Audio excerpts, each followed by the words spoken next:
Boa tarde a todos, eu sou o Luiz Catarcione e a nossa querida Raquel Melo vamos ajudar a mediar essa mesa, esse painel muito interessante, que é a sessão temática número 9, TICs em Educação, as soluções para o maior desafio brasileiro. Bom, iniciar esse painel convidando à mesa o Dr. Arthur Coimbra, que é diretor de banda larga da Secretaria de Telecomunicações do Ministério da Ciência, Tecnologia, Informática e Comunicação. Em seguida, o Dr. Rocieli Silva, secretário de Educação Básica do Ministério da Educação. O Sr. Oren Pinsky, diretor de Novos Negócios da Qualcomm do Brasil. A Sra. Carla Uller, gestora de Educação e Inovação Social da Oi Futuro. E o Dr. Manuel Horácio, presidente do Instituto TIM. Por favor. Eu agradeço a presença dos senhores e, sem mais delongas, vamos iniciar o nosso trabalho. Por favor, eu convido aqui o Dr. Arthur Coimbra, que pode usar aqui o púlpito ou utilizar o próprio microfone, fica a seu critério. Vou falar daqui mesmo, porque para manobrar aqui nessa mesa não está tão fácil. Obrigado. Boa tarde. Meu nome é Arthur Coimbra, já fui apresentado, sou diretor de banda larga do Ministério das Comunicações. Sou um relativo neófito aqui no tema da educação. A gente gosta muito desse assunto no departamento de banda larga, embora nós não sejamos da seara da educação. E é um prazer muito grande estar aqui nessa mesa acompanhado de pessoas tão qualificadas para discutir o assunto, pessoas com experiências concretas para tratar, especialmente o secretário Rocieli, que fez uma grande gestão com forte uso de TICs à frente da Secretaria de Educação do Estado do Amazonas. Então, é um grande prazer estar aqui acompanhado de todos. Não tem como falar de educação sem começar falando do programa Banda Larga nas escolas, né? O programa Banda Larga nas escolas, quase todos conhecem, né? Foi instituído em 2008 com o objetivo de levar banda larga a todas as escolas urbanas públicas brasileiras.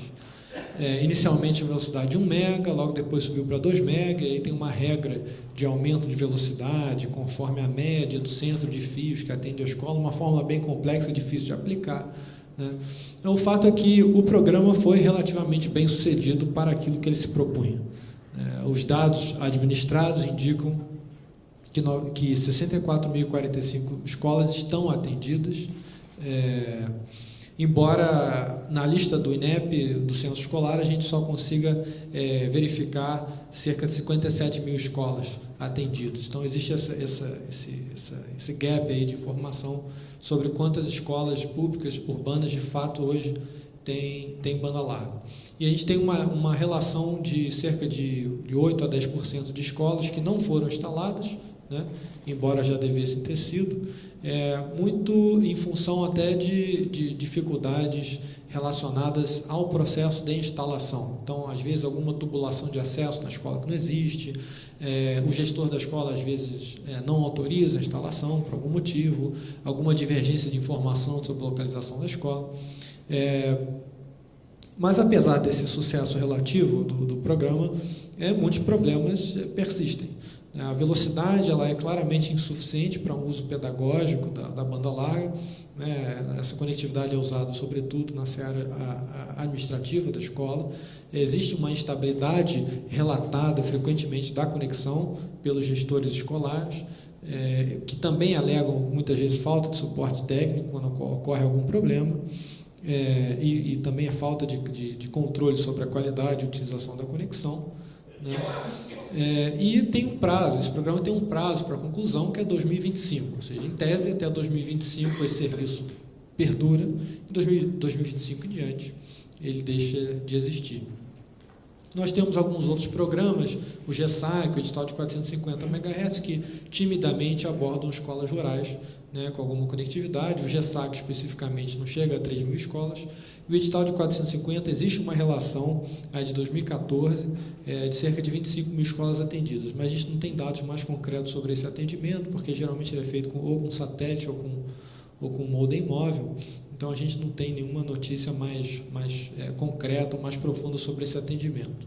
Então, o diagnóstico atual é esse. A gente tem uma distribuição de conectividade relativamente desigual pelos estados brasileiros, com 96% das escolas do Mato Grosso do Sul conectadas, enquanto no Amazonas cerca de 70% das escolas somente, e uma velocidade média que varia bastante conforme a região e conforme o tamanho das escolas, nem sempre compatível com a necessidade da escola específica. Então, o PBLE, dadas as limitações que ele apresenta, nós iniciamos há alguns anos, junto com o Ministério da Educação, um estudo para buscar uma forma de melhorar esse quadro e esse tipo de serviço que é prestado às escolas. Nossos estudos iniciais lá no Ministério das Comunicações, eles apontaram para uma série de usos possíveis que se faz da banda larga na escola. Então, a gente construiu inicialmente um estudo em módulos. Dependendo do uso que você quer fazer da banda larga na escola, e da quantidade de alunos da escola, isso vai implicar uma determinada banda, né? Então, desde um uso administrativo simples, né, passando por um uso meramente docente, né, e chegando até um uso discente avançado, né, bem como até mesmo um uso irrestrito, que seria o Wi-Fi por toda a escola e sem muita limitação. Tudo isso implica uma certa quantidade de banda, né. A partir daí, a gente evoluiu esse estudo e começou a desenvolver uma proposta concreta de atendimento das escolas, com 3 faixas de velocidade, 20, 50 e 100 MB, dependendo do porte da escola, iniciando por cerca de 22 mil escolas urbanas, que, segundo os nossos dados, já estão cobertas por redes capazes de entregar uma velocidade alta, né? Então, o início seria por meio dessas escolas e, gradativamente, a gente chegaria até 100% das escolas. Nas escolas rurais, a mesma coisa, fazendo uso da capacidade em banda Ka que já existe sobre o Brasil, até atingir 100% das escolas rurais, com foco em 100K por aluno, alguma coisa de 100 a 300K por aluno, que é uma métrica que a gente considerou razoável e que encontra eco em vários países do mundo. Também tem uma discussão na proposta sobre o Wi-Fi, né? A gestão do Wi-Fi na escola não é trivial. Esse Wi-Fi ele pode ser adquirido como um serviço, ou a escola pode adquirir uma rede Wi-Fi e ela mesma prestar o serviço de manutenção e gestão daquele ativo. Isso é algo que ainda não está completamente definido. Provavelmente o Wi-Fi não seria uma responsabilidade direta da União nesse processo, ou da escola, ou das redes estaduais de ensino. É uma coisa que ainda está sendo acertada, né? E outro elemento importante da proposta que falta ser discutido, que falta ser definido, melhor dizendo, é a gestão de acesso, né? A gente tem vários modelos possíveis para você gerir o acesso, as restrições de acesso, as autorizações de acesso de alunos, de professores, diretores e assim por diante, né? Você pode fazer um proxy centralizado, você pode fazer um mecanismo de autenticação, autorização e acesso e controle, que não é exatamente um proxy centralizado, mas é como se fosse um portal para você ingressar na conectividade, ou simplesmente deixar que esse gerenciamento seja feito localmente, com as limitações que a gente já conhece de cada escola. Nem toda escola tem um técnico preparado para fazer esse tipo de gestão.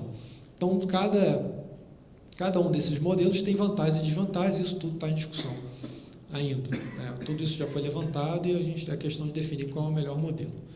E por fim, para discutir qual é a melhor proposta, tem modelos, os próprios modelos de contratação variam bastante, né? Um modelo centralizado, em que, por exemplo, a União contrataria banda larga para todas as escolas, tem algumas vantagens, quer dizer, você tem um ganho de escala relativo, tem uma concentração de esforços, você tem uma visão global da situação do país, mas você tem muita desvantagem também, porque você não está na linha de frente, você não conhece os problemas de cada escola e você não está ali para fiscalizar a conexão de cada escola. Então, muitas vezes, a escola pode se sentir um pouco afastada do processo e acabar não se apropriando efetivamente dessa tecnologia. O outro extremo é fazer uma contratação descentralizada, como foi feito se não me engano, no estado de Minas Gerais. Foi um modelo de contratação descentralizada em que a verba, o recurso orçamentário é passado às escolas e cada escola contrata a sua conexão. Tem uma vantagem do gestor da escola estar mais próximo desse processo, ele só vai contratar se ele realmente quiser, que é um defeito do primeiro modelo, muitas vezes, que inclusive a contratação centralizada foi algo que foi uma autocrítica muito grande do programa americano, né, porque, segundo a expressão deles, começava a chover banda larga na cabeça do diretor da escola e ele não sabia o que fazer com aquilo, ele não estava preparado para aquilo, ele não tinha interesse naquilo. Né?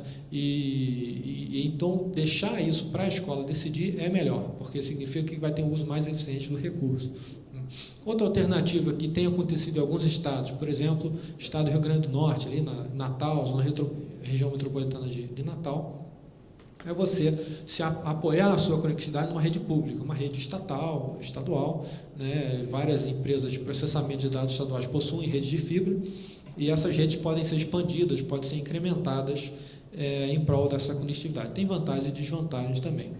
E a gente acha que, na verdade, a saída vai ter que ser um modelo híbrido, né? Um modelo que combine as vantagens de cada um desses outros modelos, mas a desvantagem desse modelo híbrido é que ele exige uma coordenação muito mais forte e mais séria de todos os entes federativos. Então, por isso ele é muito mais difícil de ser implementado. Bom, feita essa discussão, a segunda e última parte da minha apresentação, ela se refere basicamente ao objetivo dessa política, uma discussão agora de metapolítica, né?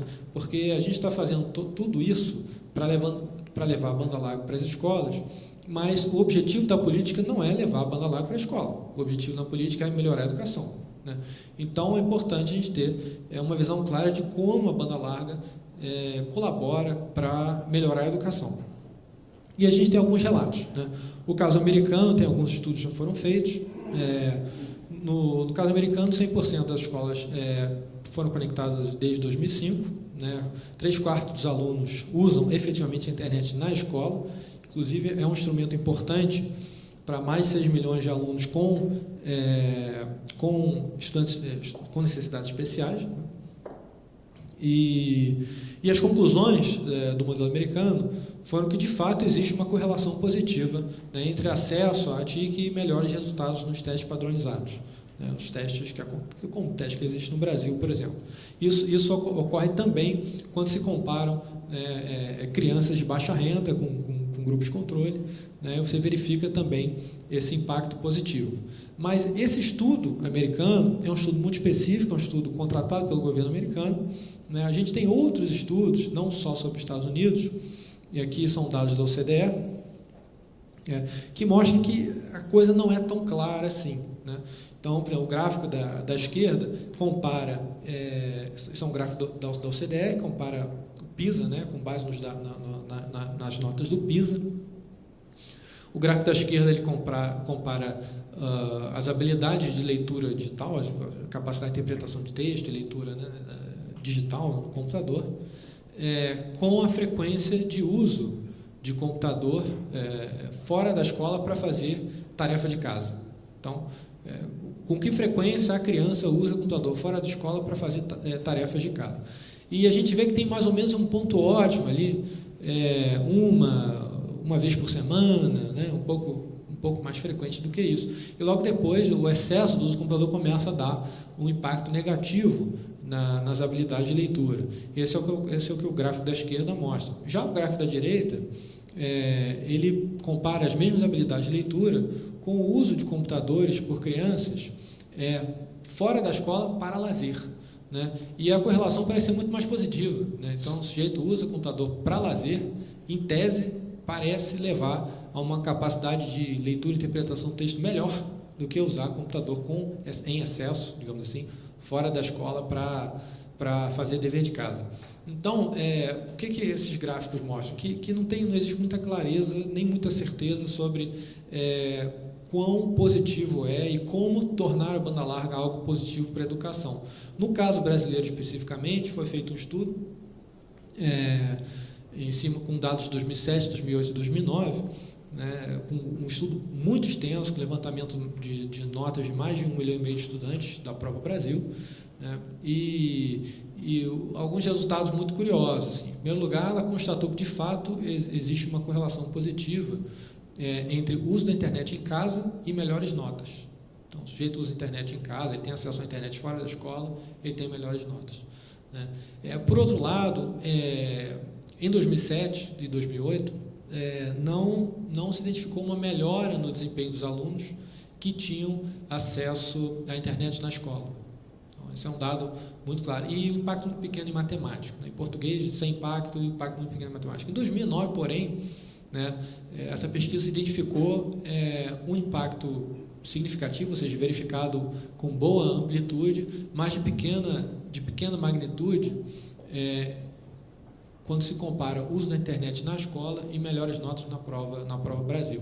E as autoras apontam isso para o programa Banda Larga nas escolas, que começou em 2008 e já seriam impactos do programa Banda Larga nas escolas. O fato é que as autoras que estudaram o caso brasileiro, elas concluem que, além de você precisar combinar, né, o acesso à internet na escola com políticas de incentivo ao aumento do acesso à internet domiciliar, simplesmente levar banda larga para a escola não automaticamente leva a uma melhoria da qualidade da educação. Você precisa incorporar ferramentas educacionais baseadas em internet nas escolas. Enfim, e o caso brasileiro, isso que a gente está construindo agora. A gente tem que seguir adiante, construindo isso. Mas é importante que a gente entenda o que se passa, o que vem a se passar durante esse processo. Por isso é importante uma avaliação desta política pública. E quando eu falo em avaliação, não é avaliação do processo, né? Não é uma avaliação para saber quantas escolas eu levei banda larga, quantos professores foram capacitados pelo meu programa de capacitação, mas a avaliação dos resultados dessa política pública, né? Então, o que funcionou e o que não funcionou para efetivamente melhorar o desempenho da escola quando eu levei banda larga. Naturalmente, existe uma certa resistência do poder público, de uma forma geral, a esse tipo de avaliação, porque você tem que reservar uma parte significativa de recursos, que seria para o programa, para avaliação, né? Isso diminui a quantidade de recursos disponíveis, e uma série de outras resistências, mas o fato é que você está gastando um pouquinho de dinheiro para fazer essa avaliação, para, se for o caso, te poupar de gastar aquele montão de dinheiro de forma inútil. Então, é importante ter um processo de avaliação. E alguns exemplos de avaliação que foram feitos, só para ilustrar, né, sem entrar no mérito de cada estudo. O Programa Mais Educação, né, foi feito um estudo sobre o impacto do Programa Mais Educação, que foi lançado em 2007, se eu não me engano. Um programa que depois foi modificado agora, esse ano, 2016, mas ele seguia no modelo, e é um programa que fornece bolsas e material didático para monitoria em contraturno. O estudante que estuda de manhã, ele poderia ficar na escola à tarde e teria uma espécie de monitoria, e assim por diante. E o tipo de estudo que foi feito é um estudo de descontinuidade, quer dizer, você pega um período anterior a 2012, em que existia uma aplicação dispersa desse programa, e a partir de 2012 esse programa foi voltado prioritariamente para escolas onde tinha muitos alunos de Bolsa Família. Então, esse estudo faz a comparação do antes e do depois nessas escolas do Bolsa Família. E o estudo identificou que não houve impacto na melhoria da aprendizagem de português e matemática, né, nessas escolas. Por outro lado, o Pronatec, que foi lançado em 2011, se não me engano, que subsidia, fomenta e oferece bolsas de estudo para cursos profissionalizantes, também foi feito um estudo de resultados e foi identificado que o Pronatec teve impacto positivo na renda média dos formados, trabalhadores formados. O estudo que foi feito não foi um estudo de antes ou depois, foram feitos grupos de controle, ou seja, trabalhadores que estão no Pronatec, trabalhadores que não estão no Pronatec, e com base nesse estudo identificou-se que o valor que o governo investia na formação daquele aluno era recuperado em forma de salário pelo aluno em 13 meses. Né? Essa foi a conclusão, já com juros. Né? Então, eu mostro um impacto positivo no programa. Quando eu falo de avaliação, é disso que eu estou falando. Né? E, agora, o que a gente pretende fazer em relação à educação? Né? A TICS para a educação. Construir um programa sólido, que a gente já está fazendo com o MEC, né? Partir para uma implementação gradual, né? Tentar empreender um processo de avaliação paralela que consiga, por meio de grupos de controle, identificar os eventuais impactos positivos, e o resultado vai ser o seguinte: o resultado vai mostrar que um monte de escola não teve impacto nenhum, mas vai mostrar que em um grupo específico de escolas teve um grande impacto, né? E o que você tem que fazer? Você tem que pegar aquele grupo específico de escolas em que a banda larga teve um grande impacto, entrar lá dentro, né? Entrar nos processos educacionais dessa escola e descobrir por quê, né? E aí você tem que ter um mecanismo de disseminação de boas práticas que leve essa experiência dessas escolas para as outras, né? Porque a banda larga em si é só um instrumento, é necessário, mas não é suficiente. E são essas escolas que vão despontar, que vão nos mostrar o caminho certo, né? Nesse aspecto, o sistema educacional brasileiro, que é descentralizado e bastante experimentalista nesse aspecto, é muito positivo, vai permitir a gente identificar as fórmulas vencedoras. Então, minha fala é essa. O pessoal tem muito mais condição de debater esse assunto que eu. Essa é a perspectiva do Departamento de Banda Larga para o tema. Então, obrigado.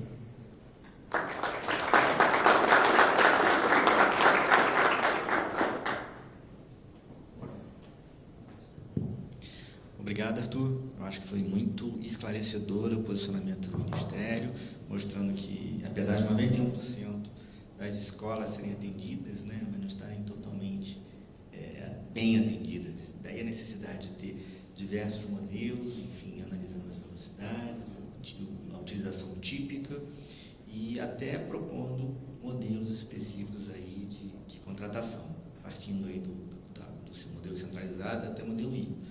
Isso não está muito claro, mas eu acho que a ideia aqui é a gente debater um pouco e tentar ajudar a entender melhor o posicionamento com relação a isso. E mais ainda, quer dizer, esses achados que você teve em termos da utilização de TICs na educação, né, mostrando que muitas vezes uma boa solução pode ser a utilização de acesso à internet, não somente na escola, mas talvez fora dela também, complementando todo esse processo. E daí eu já coloco também para os nossos debatedores aqui, ver se alguém tem alguma proposição, ou seja, possam endereçar esse ponto específico que o doutor Arthur levantou, que eu achei muito positivo e muito interessante, né? E mostrando, né, a necessidade de realmente ampliar o acesso de forma ampla, não acesso à tecnologia da informação, mas acesso amplo em termos de educação, certo? Eu vou passar aqui a palavra para a Raquel para complementar. Obrigada, secretário.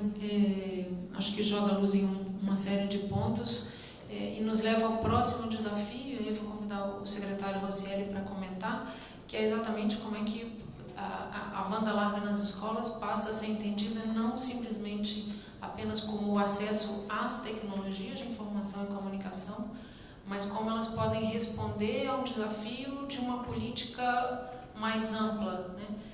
Que obviamente incluem uma formação muito especial e contínua dos professores para o uso dessas tecnologias, enfim, para serem tutores dos alunos, né, em seu processo de aprendizagem com a combinação das TICs, e o desenvolvimento de materiais didáticos e paradidáticos também, né? Isso tudo é um conjunto de desafios que o uso das TICs tem para que ela realmente possa impactar a qualidade da educação. Então, vou convidar o secretário Rocieli para comentar um pouco sobre a visão do Ministério da Educação com relação a esse uso das tecnologias, nessa visão mais integrada.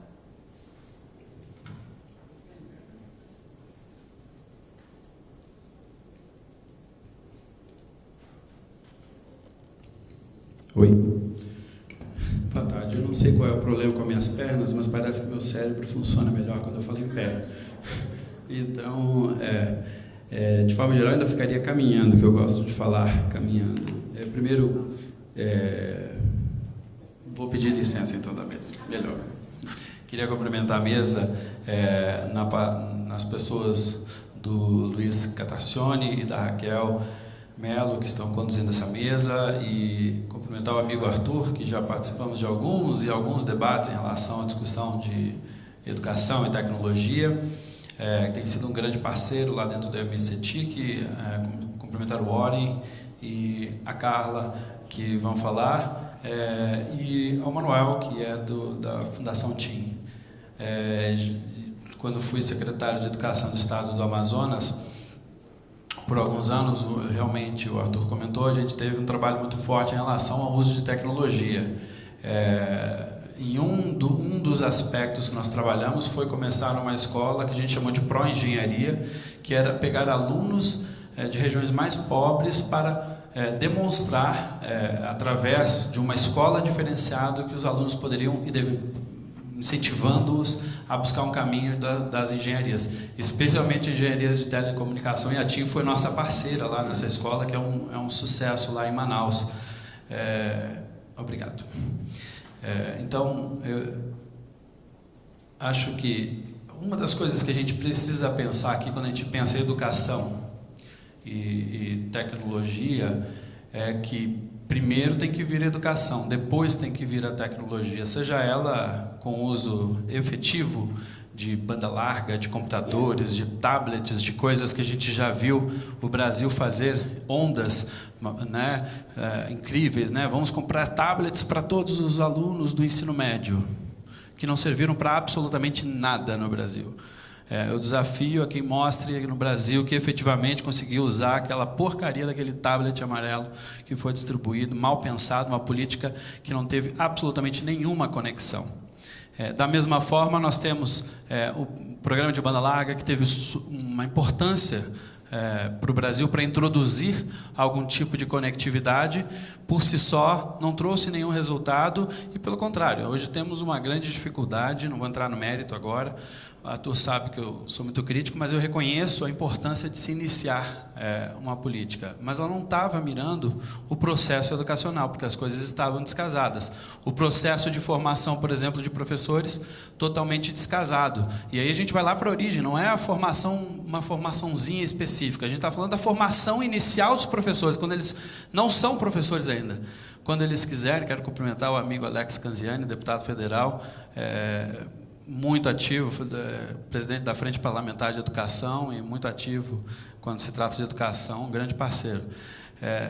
Então, quando a gente fala de formação inicial de professores, hoje no Brasil, nós mal temos, aliás, dificilmente na formação dos professores nós temos a discussão de uso de tecnologias na sala de aula.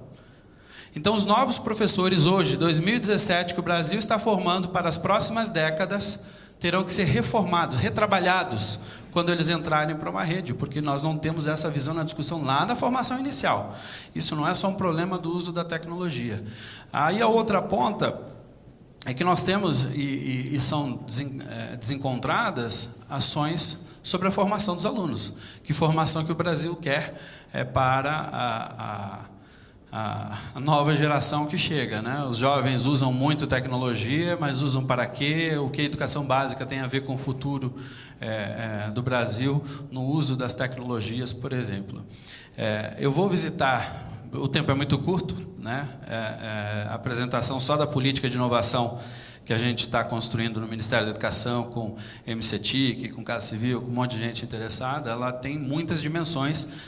Eu vou me ater até menos a algumas coisas que o Arthur falou aqui, que estão alinhadas, vou comentar num momento apropriado, mas eu queria falar que, primeiro, o primeiro aspecto que nós enxergamos é que não há como trabalhar para ter resultado na educação que não seja com equilíbrio.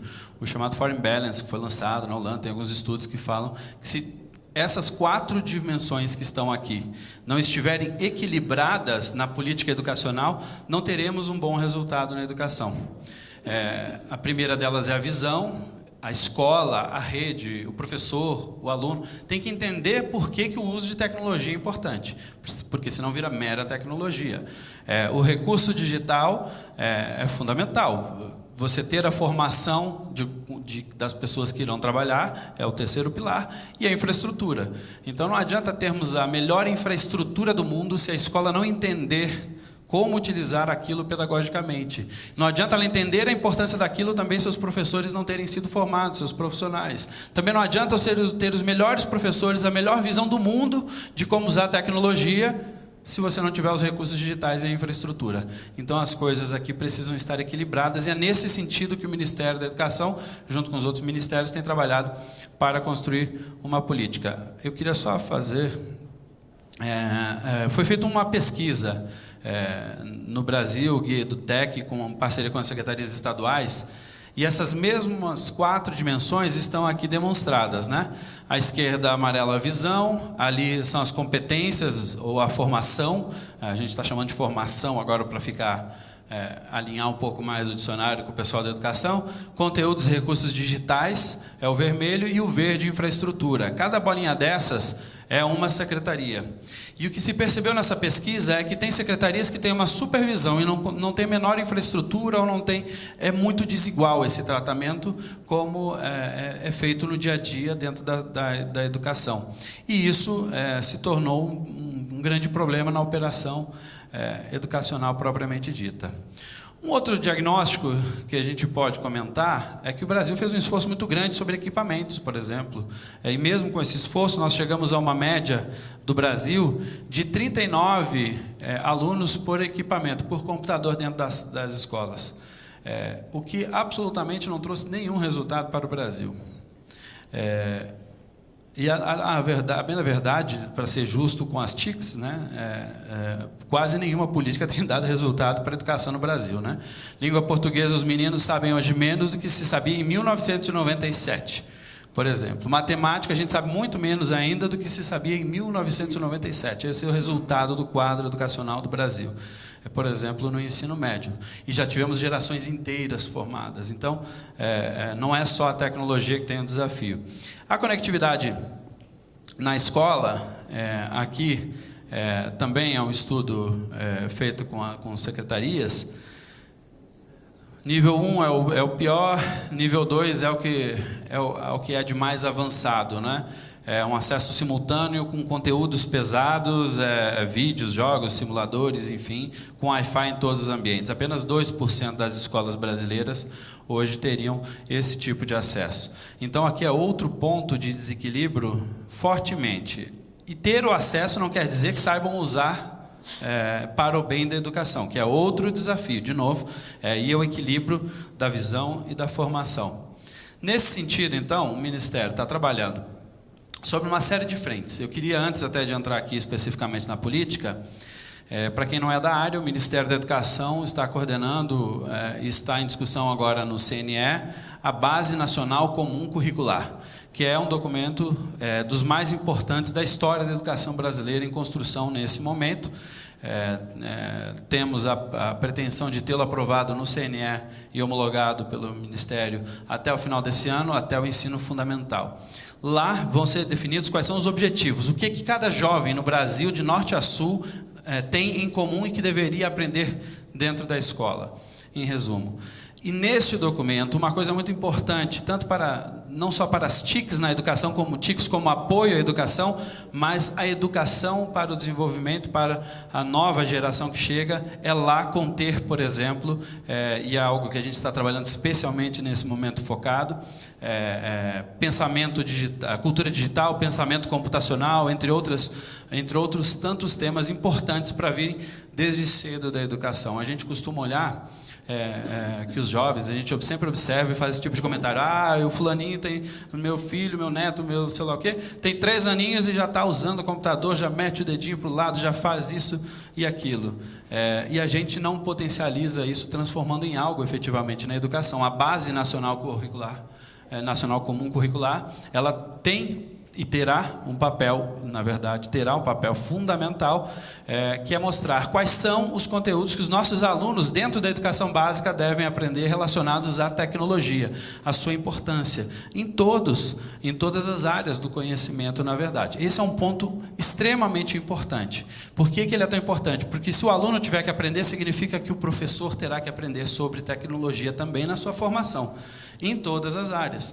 Então, à medida que a gente define o que o aluno deve aprender, vai impactar na vida do professor. Esse é um ponto. Estamos trabalhando numa outra frente de trabalho, que terá a ver com um dos pilares aqui, que é a política de formação. Gente, 5 minutos já. Meu Deus, eu nem fiz a apresentação.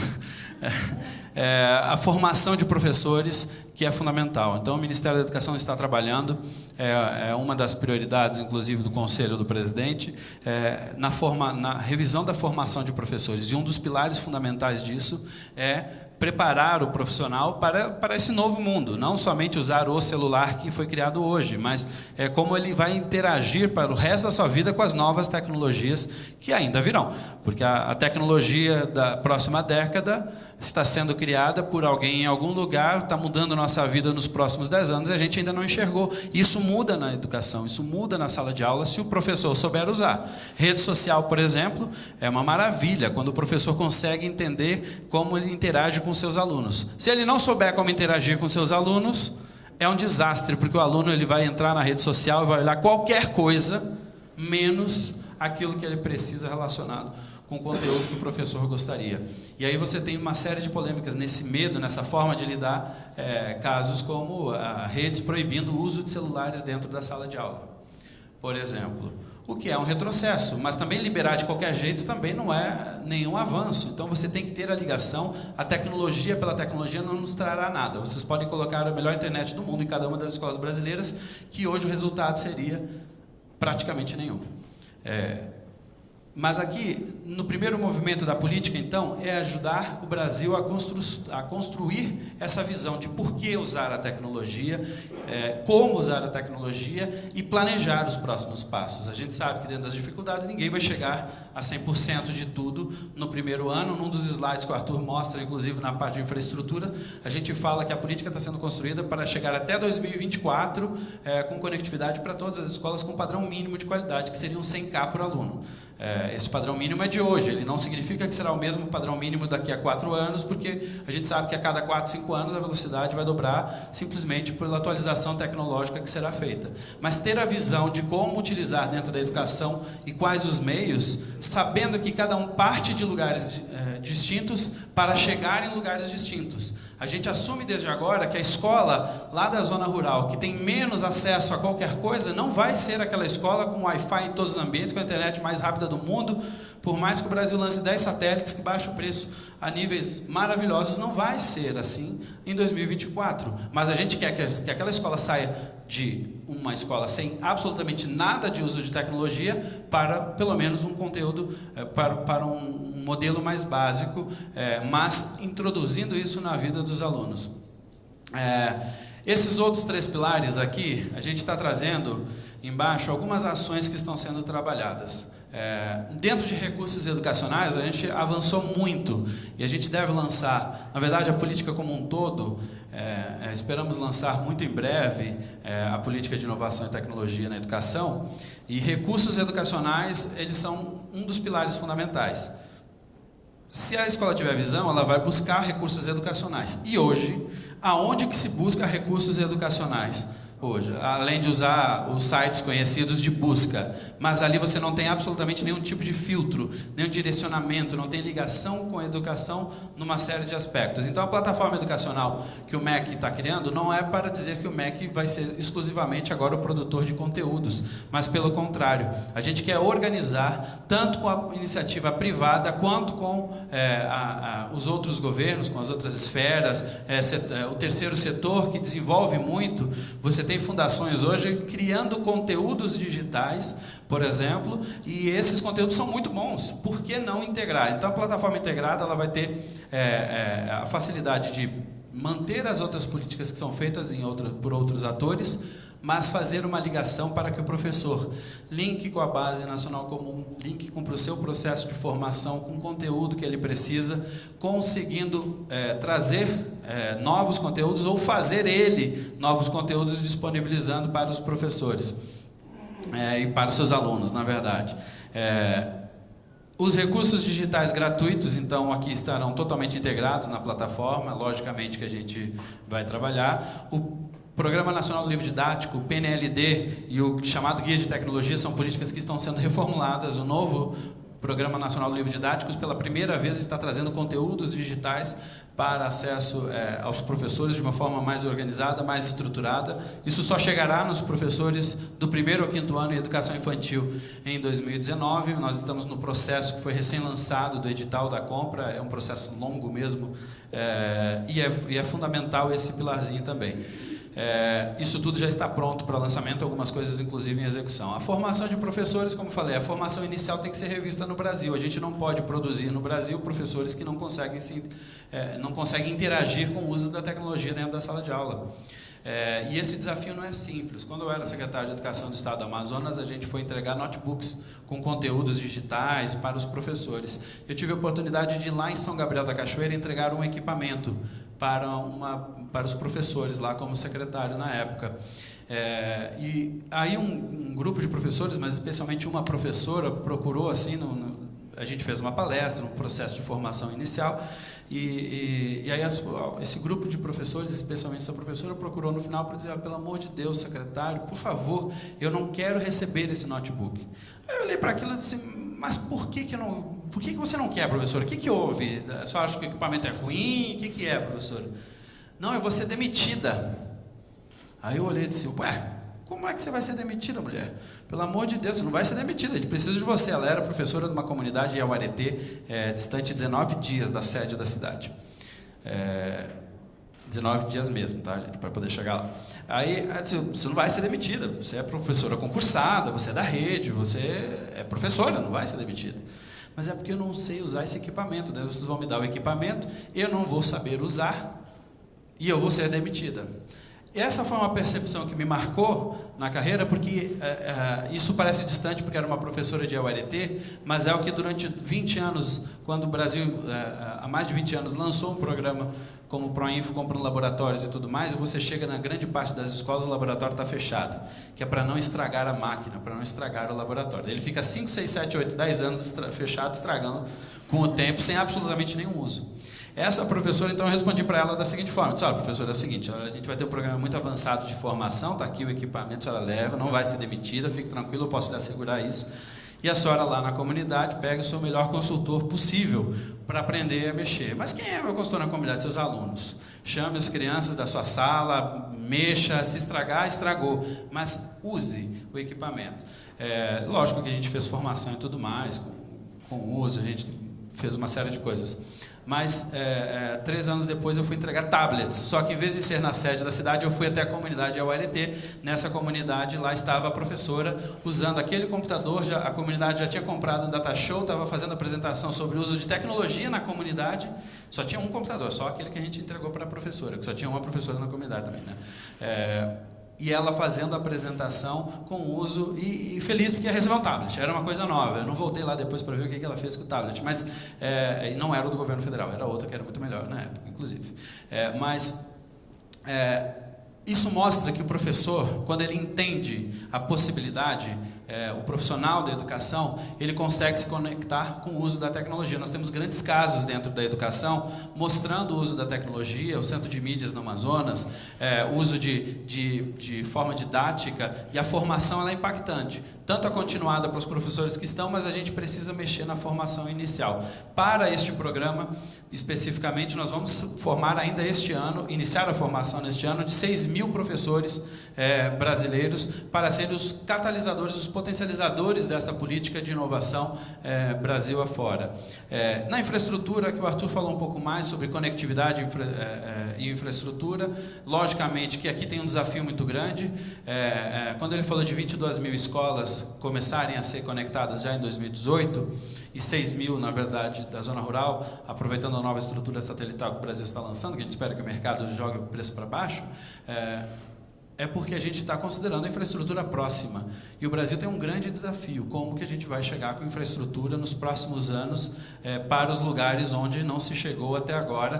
Tem uma série de discussões que o Ministério da Educação tem participado e que deseja aprofundar. Eu teria muito mais coisas para falar, juro que eu tentei resumir o máximo possível, e fico à disposição do debate. Muito obrigado e uma boa tarde a todos.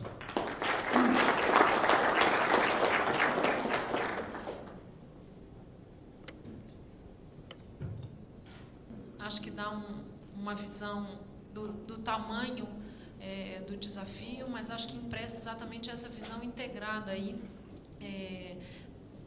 do uso das TICs na educação, que começa exatamente com essa visão de que educação queremos, de que crianças e que crianças e adolescentes queremos formar como cidadãos. E acho que o senhor também tocou num outro ponto, né? Quer dizer, não só o uso da tecnologia como meio, mas a compreensão da tecnologia de informação e comunicação como um setor econômico, né? Para o qual as crianças precisam, um setor socioeconômico, se eu posso dizer, né? Para o qual as crianças precisam ser sensibilizadas e formadas para lidar com questões, inclusive, de segurança, né? Como é que os nossos filhos vão acessar essas redes sociais e vão debater ali temas, enfim, que uso é quase uma alfabetização para esse mundo hiperconectado, esse mundo e é nessa linha aí que eu sugeriria aí que a gente agora passasse para o setor privado e que o Oren comentasse aí um pouco sobre essa questão, né? Quer dizer, tanto as tecnologias como qual é a visão da qual e do setor privado, que em parte você representa, sobre as tecnologias como meio e as tecnologias como esse setor socioeconômico aí do mundo de hoje, né? Nós não estamos mais falando do futuro, né? Legal, obrigado, Raquel. Eu também vou fazer de pé, porque eu funciono melhor de pé como secretário. Eu estou aqui representando a Qualcomm, onde eu sou o diretor da área de novos negócios. E a Qualcomm, vocês conhecem, é uma empresa de tecnologia de semicondutores. E o que eu vou compartilhar com vocês hoje são resultados de pesquisas que a gente tem feito ao longo dos últimos 2 anos e que nunca foram divulgadas antes publicamente. Então, é bem legal, são dados inéditos. Alguns deles vão ser surpresa. O próprio secretário Rosselli mencionou que escolas rurais têm que se contentar com baixa conectividade. A gente tem um caso bem interessante onde isso é exatamente o oposto. E a visão da Qualcomm é que a gente, como provedor de tecnologia, o nosso desafio é trazer tecnologias para conectar todos os alunos. Então, todos os alunos deveriam ter direito, deveria ser quase um direito fundamental dos alunos de estarem conectados à internet e acessarem, segundo a orientação dos especialistas, o conteúdo na hora que eles quiserem, aonde eles estão. Eu preciso de um clicker. Tá aqui, obrigado. E não discordando dos palestrantes que falaram também antes de mim, o nosso papel é no lado da conectividade. Então, a gente entende que o desafio de uma educação moderna, para os desafios que a sociedade do século XXI tem, exige um esforço multifacetado, com várias especialidades, e na parte de preparar os educadores, ter conteúdos e ter privacidade de segurança. Mas tudo isso é construído, tudo isso não funciona se você não tem uma infraestrutura, se não tem conectividade, se o aluno não está conectado o tempo inteiro. E são 3 as mensagens que eu queria passar. Uma delas é em relação talvez olhar para outros países. Então, o que os outros países fizeram, quando que eles começaram e em quem que a gente tem que se inspirar, talvez. Como é que a gente pode, em termos de ambição em relação à conectividade, quem que pode ser um bom exemplo para nós? O outro é em relação à parte econômica, porque também o outro lado é a gente fazer um plano brasileiro que seja um orçamento que o governo não tem. Como é que a gente vai fazer isso funcionar? Então, o lado econômico é importante e acho que a gente tem contribuições para falar.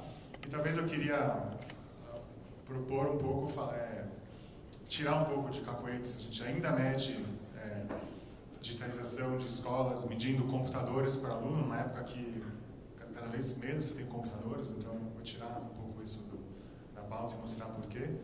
E também falar de conectividade via Wi-Fi. Eu acho que tem coisas muito mais modernas, tecnologias muito mais funcionais, desenhadas para funcionar sem suporte, que eu acho que podem contribuir bastante para a educação brasileira. Depois eu queria falar de um caso específico, que é a escola brasileira que tem mais internet para o aluno, medido pelo CETIC.br, ela que tem, provavelmente, porque ninguém mede isso, mais disponibilidade de internet para o aluno, e o menor custo, e é uma escola rural. Então, espero... E depois a gente vai falar um pouco dos resultados que essa escola teve em termos de aprendizagem. E a ideia nossa é compartilhar e ficar à disposição para quem quiser aprender mais sobre esses casos. Então, como é gente vê, é uma visão nossa em relação à conectividade do aluno. Então, isso, há muito tempo atrás, se falava em ensinar habilidades de TI para os alunos. Então, as escolas tinham um computador, uma sala de computadores, uma sala de informática, e os alunos iam lá aprender, sei lá, digitar, não sei, Word, né, para aprender habilidades que na época se achavam que eram importantes. Mas acho que não é surpresa para ninguém, isso não gerou muito resultado educacional, né? E mais recentemente, há 10, 15, 20 anos atrás, falaram, vamos colocar o desafio de conectar escolas. Então, vários países, eu listei alguns, mas tem muitos outros, começaram programas de larga escala de conectar escolas e tiveram certo sucesso. O Brasil é um deles, o outro falou bem, e tem outros também que conseguiram conectar escolas. E talvez conversando hoje com educadores, entendendo um pouco o que a tecnologia pode trazer, eu acho que essa bolinha vermelha é onde talvez o Brasil esteja hoje.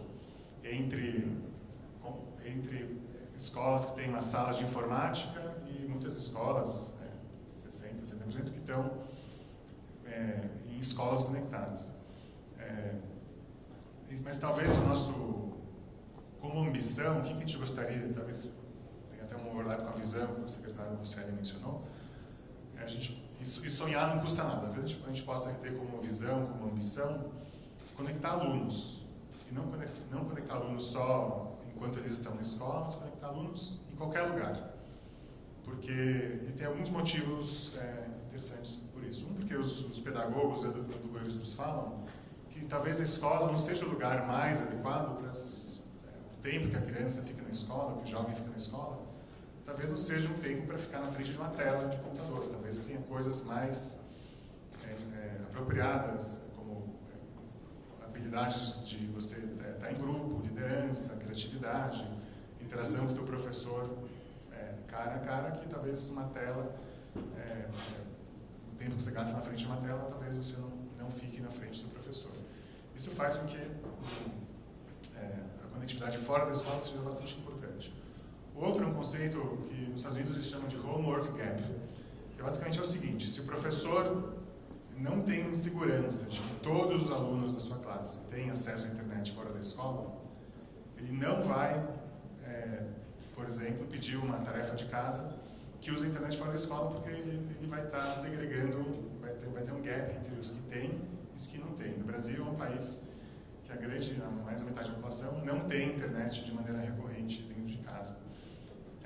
Então, esse é um desafio, é uma razão a mais para conectar os alunos dentro e fora da escola. E o último é que os alunos passam mais tempo acordados fora da escola do que dentro. Então, a gente acha que talvez se propor a discussão que está acontecendo, tem uma ambição de conectar alunos, talvez a gente, outra maneira de colocar, se a gente tiver uma ambição de conectar escolas, a gente corre o risco de colocar o Brasil 20 anos, 25 anos, 30 anos atrasados em relação a outros países. Por quê? Porque tem países que começaram isso em 95 e a gente está tendo uma ambição para daqui a 10 anos chegar onde os Estados Unidos começou há 30 anos atrás. Então, talvez seja uma ambição pouco ambiciosa conectar escolas, talvez o que a gente queira como sociedade é conectar alunos. Tá? Esse é um aspecto. Agora, obviamente, quando a gente sai da ambição e chega no custo, tem implicações que eu tenho que ter dinheiro para pagar essas coisas todas. Então, a gente foi tentar entender um pouquinho quanto custa conectar alunos, né? Quanto custa hoje, como modelo. A gente foi conversar com escolas particulares no Brasil que tem conectividade para todo mundo, nível 5 na escala que o Arthur trouxe. E tentar entender um pouco quanto custa essas coisas. E o que a gente viu é que a discussão no Brasil hoje, em termos de custos, ela está praticamente, eu tenho uma fibra aqui, eu não tenho uma fibra aqui, e quanto custa? É mais ou menos esses dois parâmetros que tem. E tem uma infinidade de outros custos, que são talvez os mais importantes e que muitas vezes são esquecidos. Então a gente está contribuindo nessa discussão com uma análise econométrica, e que basicamente fala o seguinte: o link, o backhaul, a fibra até a porta da escola, é um quinto do custo de ter internet numa escola, pelo modelo de Wi-Fi tradicional. E por que isso? Porque basicamente, porque eu tenho que ter pessoas, gente, analistas, supervisores, para fazer esse negócio funcionar. Os nossos organizações, seja dentro da Qualcomm, seja no Ministério, seja em qualquer lugar onde a gente usa o Wi-Fi, eu tenho pessoas de TI que cuidam. E o Arthur e o próprio secretário Rosselli mencionaram que técnicos em lugares remotos é um desafio. Como é que eu faço para contratar uma pessoa que vai cuidar do meu Wi-Fi num lugar remoto? Esse é um grande desafio. E como é que eu faço para pagar essas pessoas? Né? Então, o que a gente viu em 7 escolas que nos ajudaram nessa pesquisa é que tem uma boa parte do curso não é o que a gente imaginava ser, que era o curso do Link. E o outro lado dessa história é o seguinte, que a gente acredita que o mundo do celular evoluiu bastante nos últimos anos. Quando os países que estão na frente em relação à conectividade e educação começaram esses programas há 10, 15 anos atrás, o mundo do celular era um mundo de 2G, talvez o 3G estava começando, não existia essa facilidade, essas tecnologias, os equipamentos custavam caro, e por isso o mundo acabou migrando para conectar escolas via Wi-Fi, e é isso que existe hoje em dia. Mas a tecnologia avançou, a gente acha que o mundo do celular pode ser um parceiro bastante importante no desafio de conectar alunos dentro e fora da escola. Tá? E por quê? Voltando para esse slide, porque o mundo do celular ele não foi feito para precisar de suporte. Então, eu tenho o meu celular, o meu tablet, eu ponho um chip lá dentro, ele funciona. Eu não tenho um gerente de rede, eu não tenho alguém que faz autenticação, eu não tenho alguém que troca a senha do Wi-Fi. Quem faz isso é a operadora celular, que faz isso numa escala fantástica. Você tem no Brasil 260 milhões de conexões celulares, tem gente que monitora a rede de celular, e se você for replicar isso, nem que seja num nível federal, estadual, municipal, você nunca vai chegar a 1/100º da escala que uma operadora celular tem.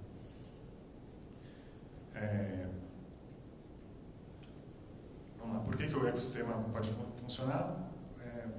Algumas razões.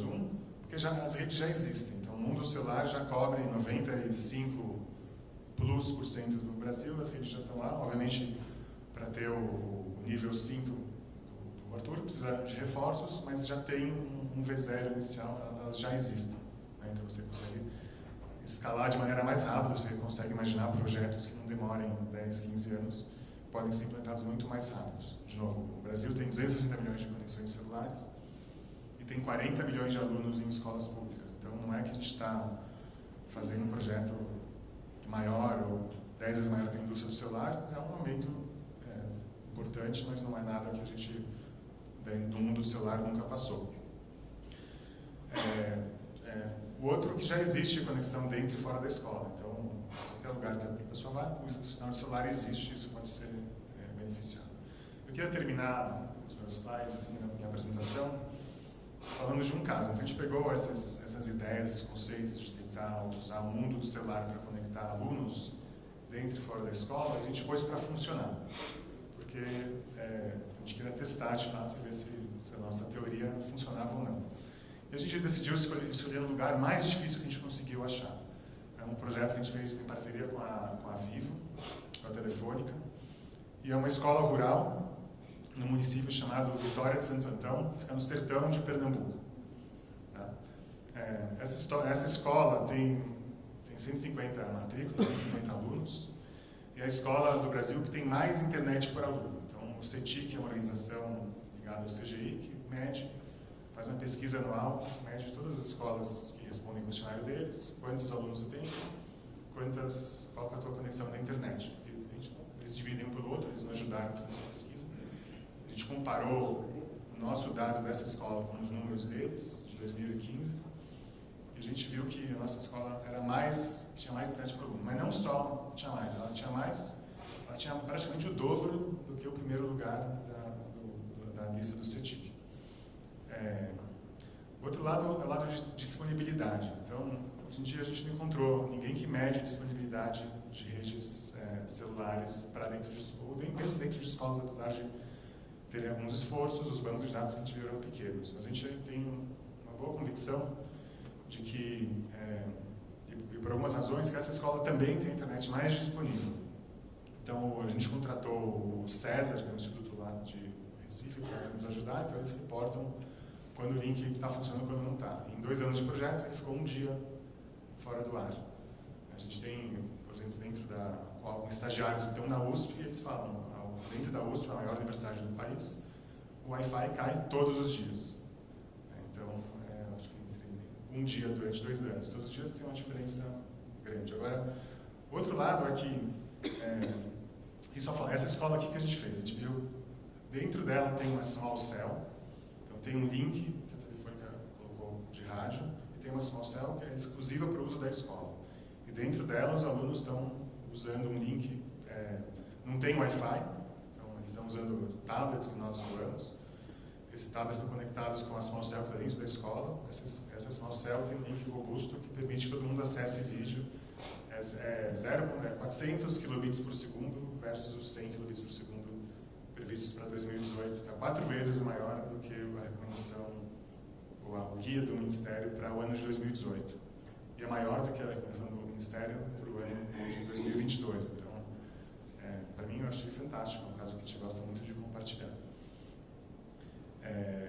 O outro lado da disponibilidade é que tem redundância. Então, essa cidade, apesar de ser remota, ela está coberta por redes macro tradicionais celulares. Então, no dia que a internet caiu, a escola não ficou fora do mundo, ela simplesmente voltou para a rede macro, obviamente a performance degradou, mas eles continuavam se comunicando e podendo acessar conteúdo. Né? Aqui vocês conseguem ver fica aqui, ó, Vitória Santo Antão, aqui fica Recife. Não é o lugar mais fácil de se chegar no mundo. A gente tem orgulho de ter apoiado essa escola. De novo, maior conectividade, ser medido uma fonte bastante confiável com a CETIC, bastante disponibilidade pela nossa, por relatos e data points, e menor custo. E menor custo por quê? Porque não tem nenhuma pessoa de TI lá dentro. Tem a diretora da escola, que imagino que seja muito parecida com a professora que o secretário Rosselli conheceu lá em São Gabriel. Ela não é alfabetizada, ela não é uma alfabetizada digital, ela não conhece, ela tem medo também. Mas para ela funciona do mesmo jeito que o meu celular funciona, sem eu saber direito como, ele funciona, sem precisar conhecer o Wi-Fi, sem precisar conhecer a tecnologia, sem precisar ter técnico. Quando cai, um exemplo que eu gosto de dar, uma escola nessa arquitetura, quando a internet para de funcionar às 9 horas da manhã de um sábado, às 9 horas da manhã e 1 segundo acendia uma luz vermelha num central de monitoramento que a Telefônica tem em São Paulo. Às 9 horas e 2 segundos a central manda um sinal para o equipamento para ele tentar se consertar sozinho. E se às 9 horas e 3 segundos não voltou, a Telefônica tem carros no Brasil inteiro que vão lá e fazem a manutenção. Numa escola tradicional que usa o Wi-Fi, se cai no sábado às 9 da manhã, quando a professora chega para querer dar uma aula, assistir um vídeo em alguma biblioteca de conteúdo, ela vai descobrir que não funciona, então o planejamento que ela fez para a aula, ela vai ter que jogar fora, porque ela não tem conectividade. Ela provavelmente nunca mais vai usar a internet, ela perdeu a confiança. Ninguém vai saber se é o link, se é o roteador, o access point, se é o Wi-Fi, a senha, se o vizinho roubou a senha do Wi-Fi e está usando indevidamente. Provavelmente na sexta-feira alguém fala, ajuda alguém aqui, e a internet vai ficar dentro do armário, dentro da sala, sem usar. Esse é uma das fotos do projeto.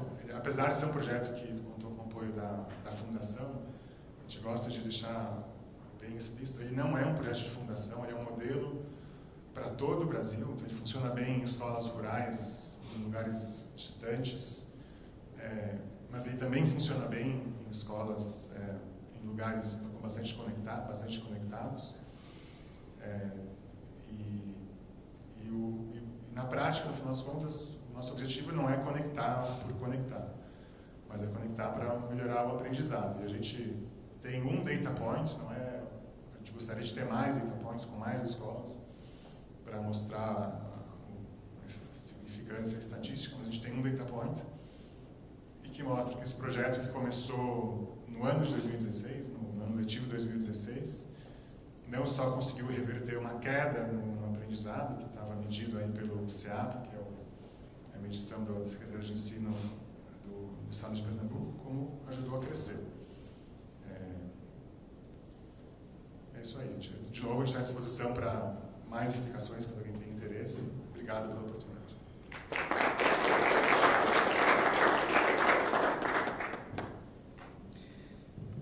Obrigado, Aurim.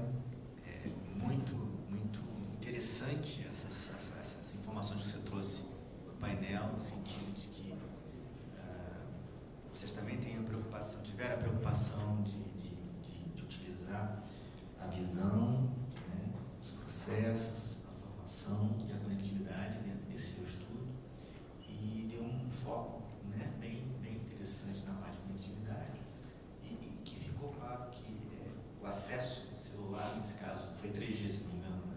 4G, já é 4G, ele, em função da inovação tecnológica, ele foi uma nova ferramenta que pode ser muito bem explorada atualmente diante desses nossos desafios da educação. Então, queria parabenizar por essas informações, e aqui fica também um desafio para a mesa, quer dizer, de poder entender e tentar utilizar essa nova ferramenta de acesso que é a tecnologia 4G, que está a fim de 5G. Bom, queria agradecer, Aurim, e em seguida passar a palavra para a Carla Uller. Por favor, Carla. Você quer usar?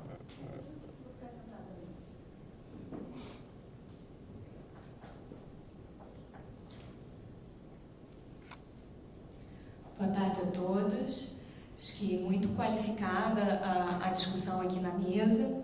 Sei que a gente está partindo de um debate bem amplo sobre o uso de tecnologias na educação. E o que eu proponho hoje aqui é compartilhar com vocês um caso bem específico, que é um programa que a gente já lançou há 11 anos no Oi Futuro e na Oi, chamado NAVE. É o Núcleo Avançado em Educação, é uma parceria público-privada que já existe há 11 anos, tanto em Pernambuco quanto no Rio de Janeiro. Então, nós atuamos hoje em 2 escolas de ensino médio, e é esse caso que eu vou apresentar. Então, antes de entrar no caso específico, eu gostaria de mostrar um vídeo para vocês consigam visualizar melhor qual é o trabalho que é feito dentro dessas escolas, e aí também como a tecnologia, de uma forma pedagógica, se insere nesse trabalho. Deixa eu ver se eu consigo.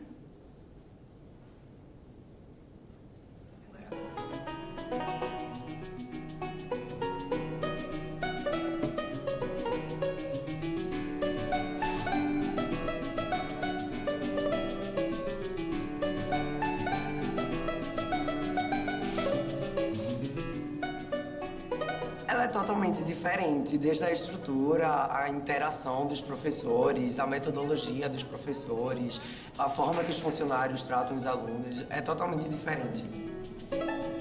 Eu creio que, a primeiro momento, o que chama atenção na escola é a estrutura. Mas, saindo da parte estética e trazendo para a parte mais subjetiva, digamos que o apoio que nós temos dos professores e a relação escola-família é muito boa, e isso dá suporte não só para a vida escolar, mas também para a vida pessoal. Esse realmente é o diferencial da escola, as relações pessoais e sociais que a gente aprende aqui.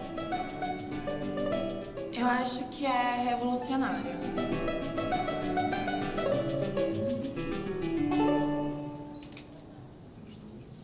A escola hoje possui 501 estudantes. Para a entrada, são ofertadas 180 vagas, né? Dessas 180 vagas, nós disponibilizamos 90 para o curso de Programação em Jogos Digitais e 90 para o curso de Multimídia. Inicialmente, eu quero que vocês só modelem, tá? Não se preocupem com o sistema de iluminação ainda. Tentem fazer o básico.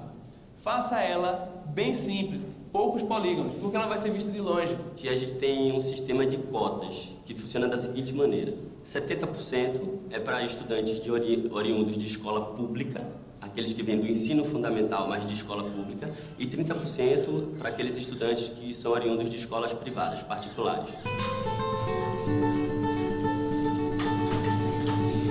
Quando o NAVE foi pensado, ele foi pensado de uma forma para atender uma educação interdimensional. Então não pensou num espaço só para a busca do conhecimento, mas para entender o estudante na sua espiritualidade, na sua corporidade, na sua afetividade. Tendo isso como ponto crucial ou como um pilar da educação, ela tem uma arquitetura que é diferenciada.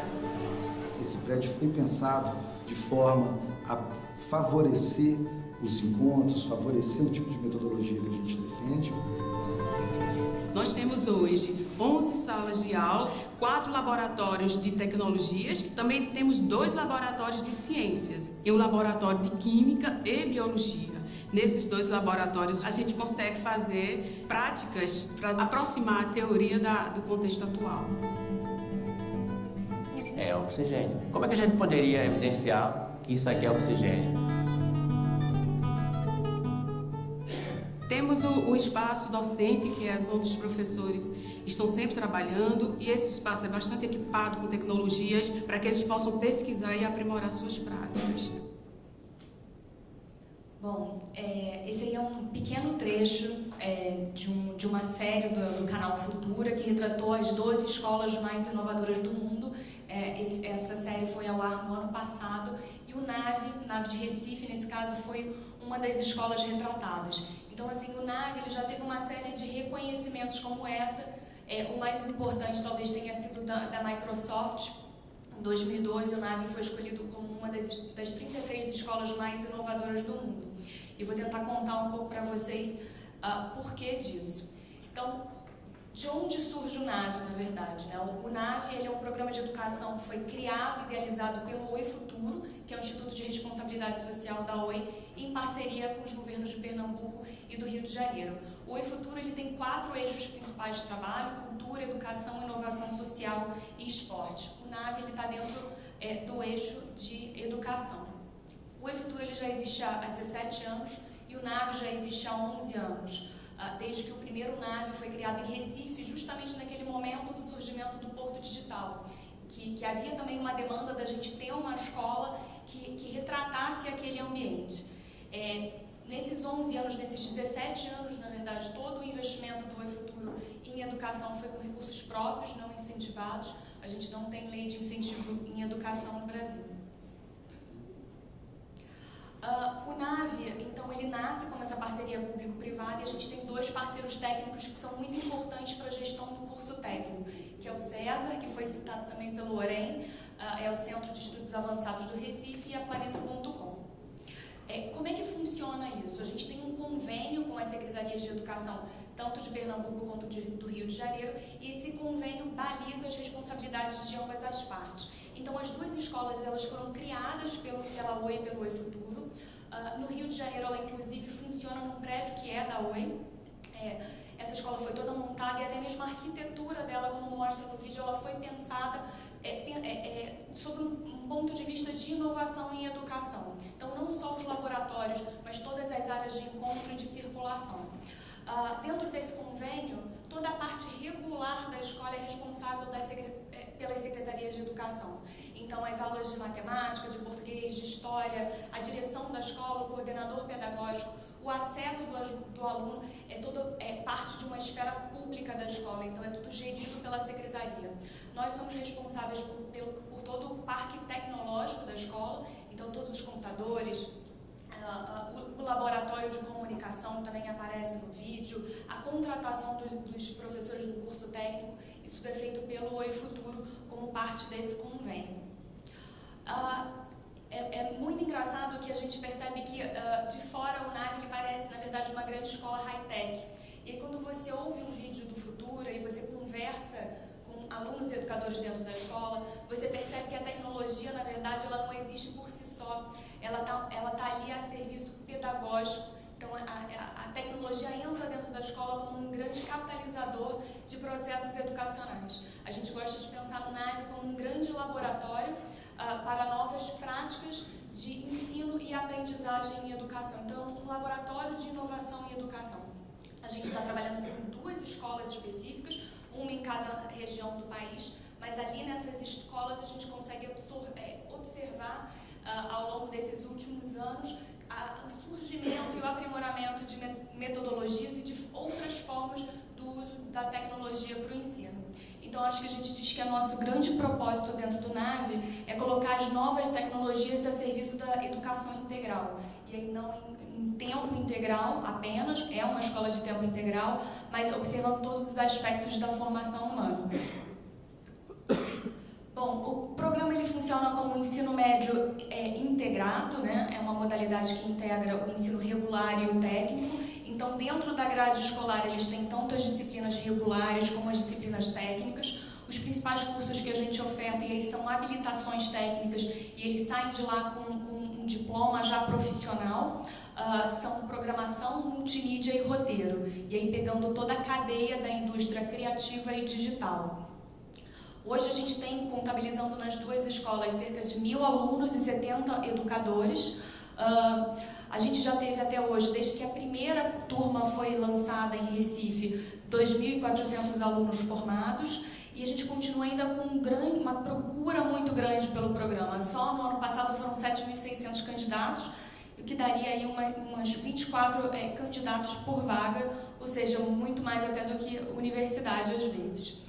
Então a gente imagina ali o NAVE não só um local privilegiado para todos aqueles alunos que conseguem ingressar, mas também um local onde existe uma criação e uma fermentação muito intensa de novas práticas de ensino. Usando ou não a tecnologia, mas a tecnologia está ali, já está integrada, já está à disposição. A gente imagina também como uma grande missão do NAVE, não só que essas metodologias e essas práticas inovadoras, elas surjam dentro da escola, mas que elas consigam também inspirar e apoiar outros educadores e outras escolas da rede pública.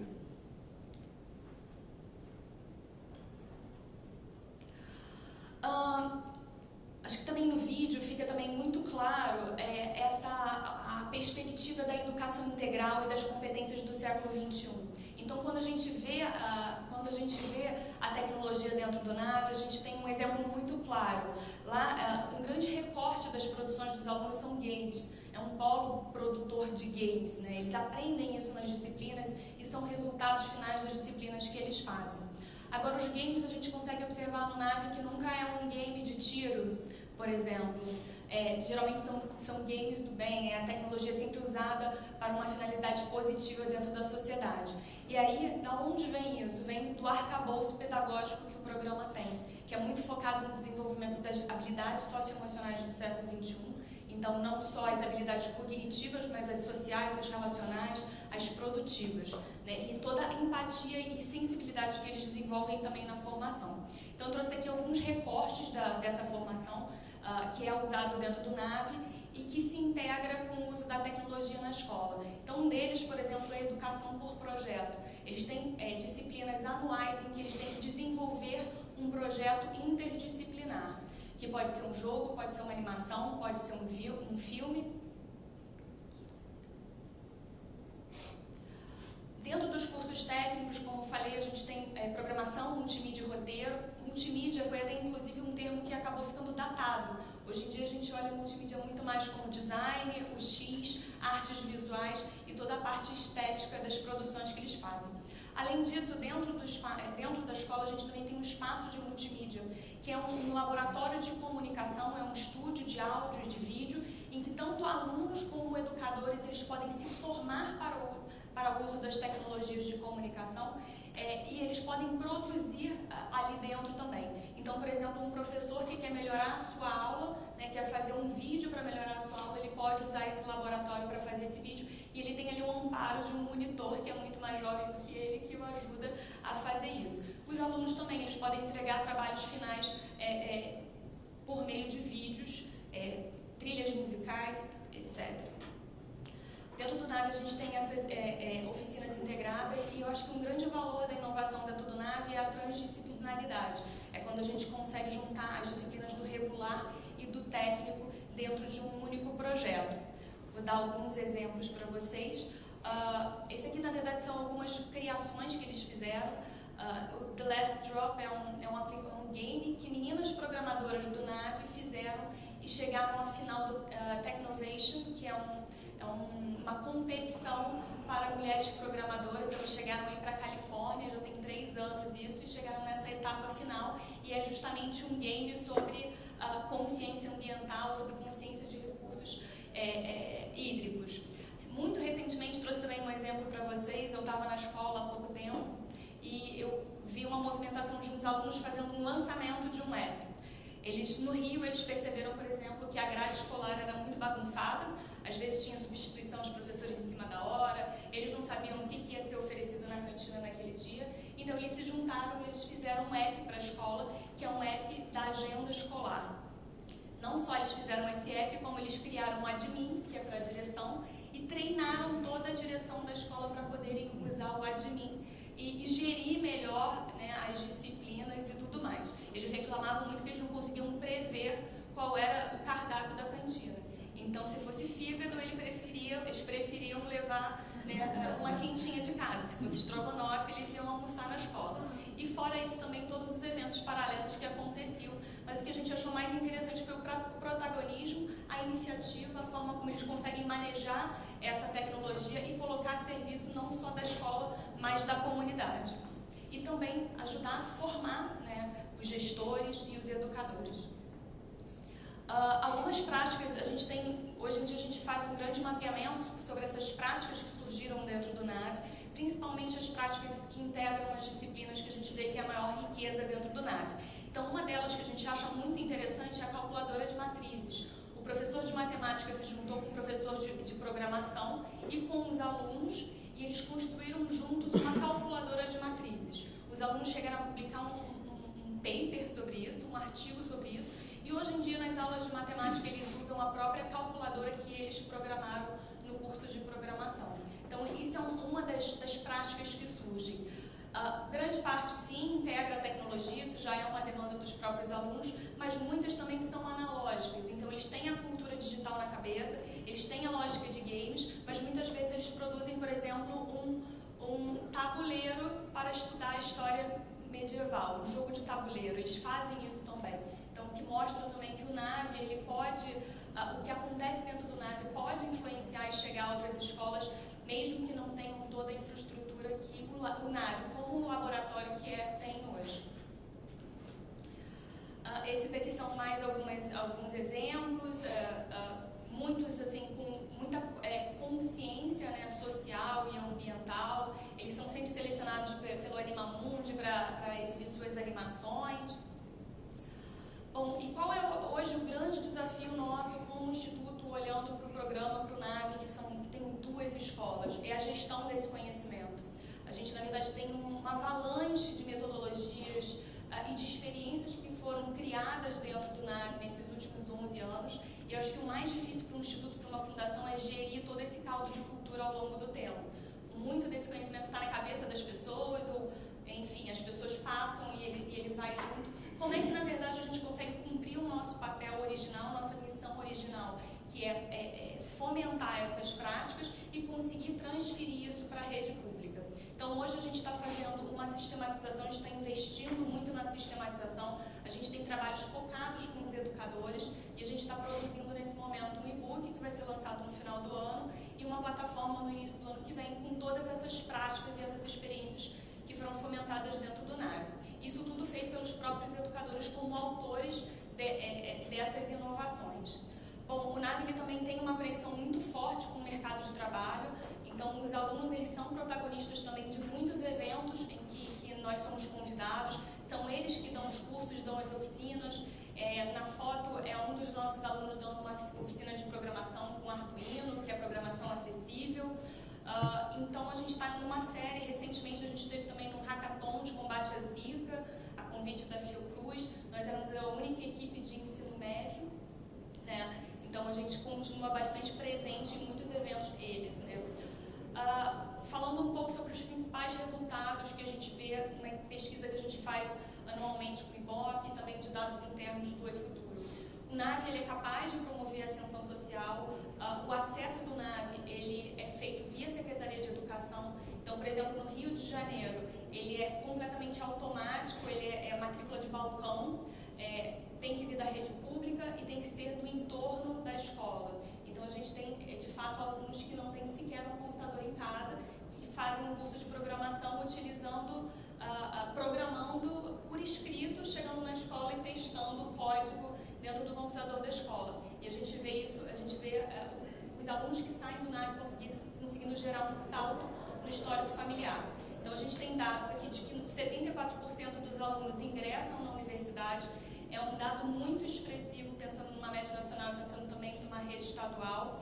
36% deles ingressam no mercado de trabalho já com seus diplomas técnicos, né? E alguns a gente tem relatos que eles também empreendem. Então a gente tem alunos que já fizeram sua pequena empresa de games, já tem lá 3 funcionários e já vendem seus produtos. Vestibular e IDEB também, o programa está sempre em destaque nos rankings estaduais e nacionais. E, por fim, o resultado final é um jovem que é crítico, que é criativo, que é inovador, que é aberto, determinado, consciente e solidário. Muito obrigada.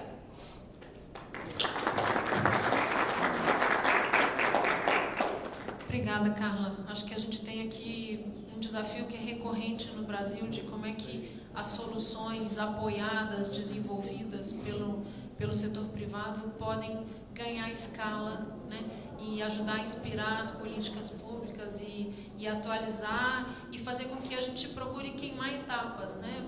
Na fala do Orion, parece que a gente tem que ir rapidamente da idade das trevas para o ecossistema celular. Enfim, temos aí um novo ensino médio que tem uma proposta importante, né, do ensino técnico.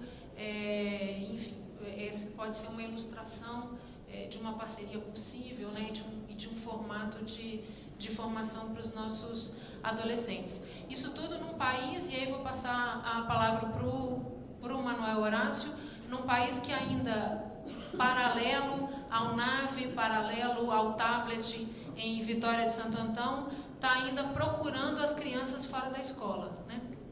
São milhões de crianças fora da escola. Enfim, acho que aí passo a palavra para o senhor contar a história do fora da escola não pode. Muito bem, eu gosto de falar de pé também, mas por problema de DNA, de visão, vou falar sentado.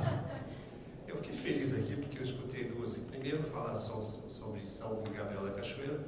Eu fiz a inauguração da internet quando era presidente da Telemar em 2000. E também eu também fundei o 8 Futuro em 2000 também. Feliz que nessa mesa aqui, 2 lugares eu já participei. É outro problema de DNA, né? Faz tempo que eu estou no setor. Bem, a visão da TIM realmente de educação é educação realmente. A TIC tem que ser um suporte para você desenvolver e acelerar a educação. E também nós temos realmente projetos que nós utilizamos TICs, e vamos falar um pouquinho sobre também o Criança Fora da Escola, e projetos realmente que nós temos puramente metodologia de educação. Principalmente nós estamos aonde nós achamos que realmente a educação no Brasil está ruim. Só não estamos em leitura, em matemática e ciências, que realmente as experiências que nós temos, vou falar um pouquinho rapidamente, um pouco à frente, é maravilhoso. Só para mostrar para vocês que aonde nós já estamos, aqui. A visão, se vamos falar a visão realmente do Instituto TIM, criar, potencializar recursos estratégicos para a democratização da ciência, tecnologia e inovação que promove o desenvolvimento humano no Brasil, tendo a tecnologia móvel entre seus principais habilitadores. Nós usamos exatamente isso em alguns projetos. Mas realmente, para mim, eu acho que é a educação, tanto a educação privada como também até a educação pública na parte de gestão de projetos. Como vocês veem, nós estamos aqui pintados no Brasil inteiro, nós temos mais de 700 mil pessoas envolvidas nos nossos projetos. Estamos presentes em 60 universidades, as maiores do país. Temos uma parceria com o Ministério, parcerias com o Ministério do COMIC, com o MEC e com o Ministério de Ciência, Tecnologia e Comunicação. Nós estamos presentes em 488 municípios e 26 estados mais o Distrito Federal. Então, nós vamos falar, em 3 anos que nós estamos com o Instituto TIM, nós investimos 45 milhões e atingimos essa massa toda. Quer dizer, nós estamos sendo multiplicadores dos nossos projetos. Principalmente que tudo que nós fazemos no Instituto TIM é software livre. É só entrar dentro do site do Instituto TIM, as pessoas podem chupar diretamente, sem problema. Nós temos até exemplos já que foram até para o Uruguai, entraram no Uruguai e puxaram os projetos. Vamos andar um pouco mais para frente, senão daqui a pouco ela diz que só falta 5 minutos. Aqui já falei. Só um pouquinho, vamos falar sobre alguns projetos.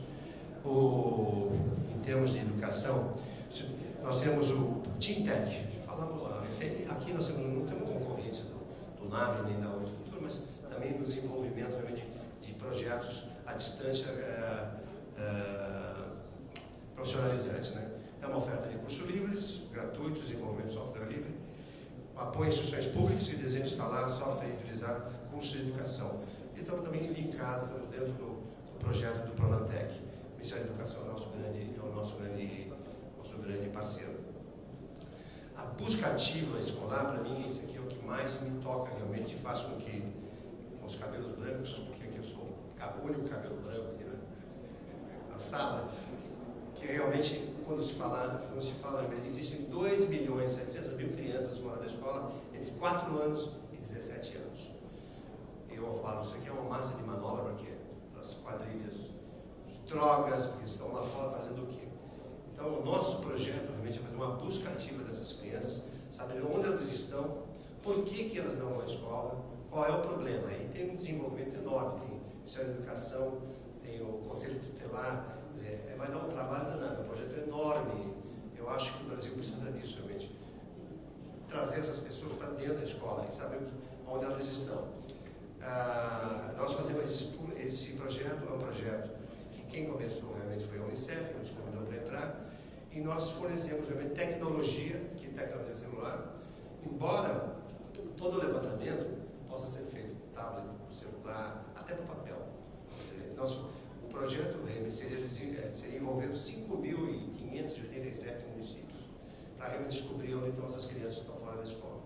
Nós temos hoje 25 estados já em programas, já passamos os pilotos, temos 311 municípios. Estamos longe realmente de atingir ainda o que nós queremos, mas é um projeto longo. Esse realmente, para mim, é um dos principais que mais me motivam realmente na parte educacional. Não só quem está na escola, quem está fora da escola, e trazê-las para dentro da escola.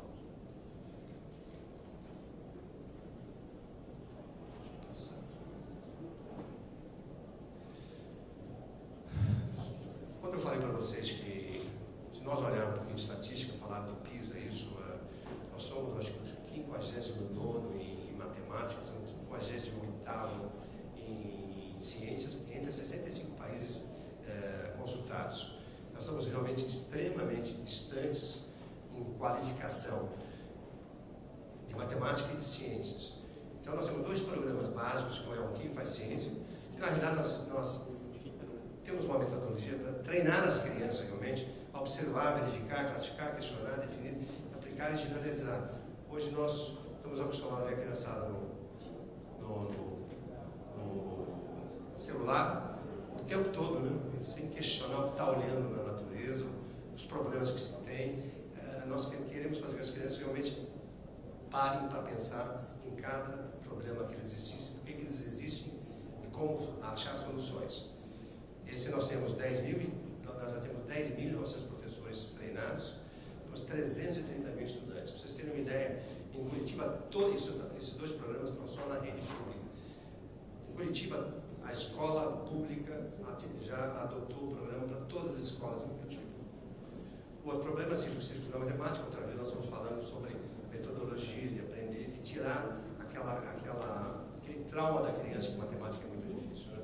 Que nós pais incutimos nas crianças de vez em quando. Quando a criança vem perguntar, pai, como é que se faz isso? Isso é muito difícil. Pergunta para a sua professora. É uma forma mais lúdica de você aprender matemática, não é? 2 mais 2 são 4. Tem gente que tem dúvidas disso até hoje, né? Mas é muito interessante a metodologia, porque ela foi idealizada por 2 professores de Harvard. Nós temos uma parceria com Harvard sobre esses programas.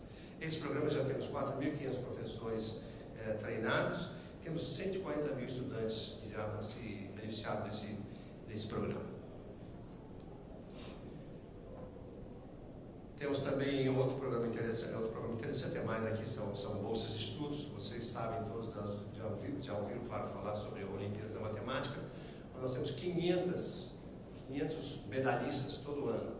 E é interessante porque a gente acha também que os medalhistas vêm de São Paulo, né? São os melhores em matemática, eles vêm do Brasil todos em rincões muito distantes das capitais. É também um programa muito bonito de ver. Você vê aquelas carinhas, aquelas crianças realmente que são excepcionais em matemática. E nós financiamos 50 dos 500 medalhistas, nós financiamos 50 medalhistas de baixa renda, que não têm condições. Eles entram na faculdade, mas não têm condições de se manter na escola. E não somos nós que escolhemos os 50, não. É toda a organização da UBMEC que faz isso. Temos também edital de apoio a museus, centros de ciência e tecnologia, são para crianças pequenas. Nós apoiamos mais ou menos 50 projetos de divulgação. E educação é para crianças entre 4 e 10 anos. Ao mesmo tempo, ninguém levantou nada ainda lá. Estou aqui meio do lado de fora. Eu tenho... Este programa aqui é um programa muito interessante, porque nós saímos fora realmente do nível de básico, médio de estudos e entramos no chamado Academic Working Capital, que é um programa, hoje aqui falar um comentário rápido, que você tem a faculdade meio separada da realidade industrial, da realidade comercial. Esses garotos aqui, principalmente nós temos a Escola Politécnica, a USP, que acontece lá, e nós são escolhidos garotos realmente que estão no último ano da faculdade, em escolas técnicas e também faculdades. E nós financiamos a produção de pequenos projetos que eles têm para fazer uma empresa, fazer um produto e fazer uma empresa. E o interessante é que não é muito dinheiro, não, minha gente. Não é falar que é uma startup, não são nem startups. Nós estamos ainda falando da ovulação das ideias. Pegar uma ovulação das ideias e falar, vem cá, nós vamos pagar você desenvolver isso. Eles formam grupos, desenvolvem uma ideia e chegam realmente a ter um produto. Nós os treinamos também para a gestão da sua empresinha, sistema, problemas contábeis, problemas tributários. Nós deixamos a garotada pronta realmente para pegar aquele produto, aquela ideia e ir realmente para uma futura startup. Para vocês terem uma ideia, eu só botei três casos aqui, esse Road Labs, que é um mapeamento de estradas. Eles criaram sensores que põem num carro, automaticamente eles passam a estrada toda, eles vão mapeando exatamente todos os problemas que tem naquela estrada. O Tech Talk, atendimento por inteligência artificial, é muito mais que um sistema realmente de atendimento automático, é bem inteligente. E de Nanotropic, quando temos um professor que é da USP, que cuida do projeto, quando eu falei, qual que é o projeto de 1 bilhão? Aí ele falou, Nanotropic é um projeto de 1 bilhão. Essa garotada vai ficar rica se realmente souberem desenvolver bem. Porque hoje vocês vão nos supermercados, vocês têm frutas, legumes, todos embalados, e normalmente aquela embalagem faz com que a durabilidade seja mais ou menos de uma semana na prateleira. Isso aqui aumenta mais de 30 dias a durabilidade dos produtos. É um nanoaditivo bactericida para embalagens. Esse é um projeto de 1 bilhão de reais. Bem, só para falar um pouquinho, como eu comentei para vocês também, que nós falamos, que eu falo, quando gestão pública também é um problema de educação, nós temos 2 projetos realmente que é de gestão única, de gestão da cultura, que chama-se Mapas Culturais, onde nós já temos mais de 20 instalações no Brasil, inclusive o Ministério da Cultura também usa o nosso aplicativo para fazer o inventário e controlar todo o desenvolvimento cultural em todo o Brasil. Nós temos mais de 20 instalações. Vou comentar, acho que a demanda é enorme, o grande problema realmente é, outra vez, para a gente atender a toda a demanda em todas as cidades que querem utilizar. Na realidade, é um sistema interativo com a população, onde você faz o inventário de todo o município, de tudo que tem, onde tem problemas culturais, criativos, está tudo lá, e você cria agentes realmente dentro da população que também se inserem no sistema. Então, se você está em São Paulo, vou pegar São Paulo, você está no Brooklyn Paulista, você quer saber o que está acontecendo culturalmente na região, é só você clicar, entrar no aplicativo, você baixa no celular, entra no aplicativo, você sabe tudo que está acontecendo, roda de samba, espetáculo disso, tem um barzinho, tem tudo. Eu acho que é maravilhoso porque tem uma integração da comunidade com o sistema. E outro projeto realmente que é um projeto que eu acho muito maravilhoso é o ZUP Zeladoria Urbana. Ele é um sistema de gestão, é um software livre, tudo isso aqui é software livre. Quem quiser pode entrar no site do Instituto e pegar toda a tecnologia do sistema. É um software livre de gestão de serviços e ativos urbanos. Você pode classificar ali 200 problemas. Queda de árvore, luz que apagou, e outra vez, você tem outra vez a integração da sociedade com o município. A cada vez que eu vou instalar, que eu pelo menos vou numa inauguração de um programa desse, eu falo para os prefeitos, cuidado, você pode estar dando um tiro no pé, porque o sistema dá feedback.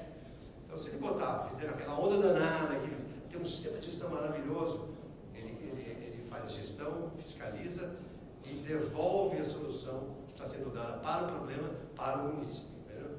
Então, se você está fazendo só isso por um programa agora eleitoral, qualquer coisa, você vai dar um tiro no pé, porque você não vai dar o feedback e você vai se desgastar mais. Nós ganhamos em 2016 o prêmio Governante do BID, na categoria Cidades e Big Data. Ele está lá, tá vendo, um pouquinho de propaganda, cabeça branca está lá outra vez. Esse projeto já, nós também outra vez, nós temos um grande problema, recursos. O tempo acabou? Obrigado, também acabei. Obrigado a todos.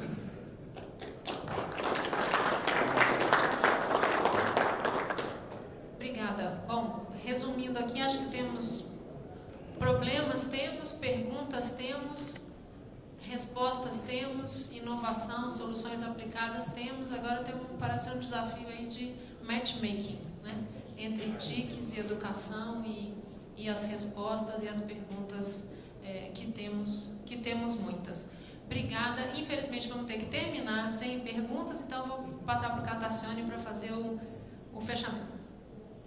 Pessoal, acho que a tarde hoje foi um painel muito rico, diferente do que nós costumamos ter em termos de telecomunicações nos painéis do Telebrasil. E aí deu para a gente aproveitar e ver um outro lado, que é um pouco de aplicação.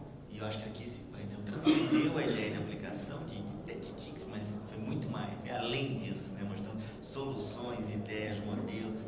E que o Brasil, fiquei muito feliz em saber que tem tantas iniciativas fantásticas que estão dando certo. Não é só uma iniciativa sem finalização, né? Mas iniciativas com resultados. Eu acho que isso que é muito bacana. O Brasil é um país realmente inovador e de resultados.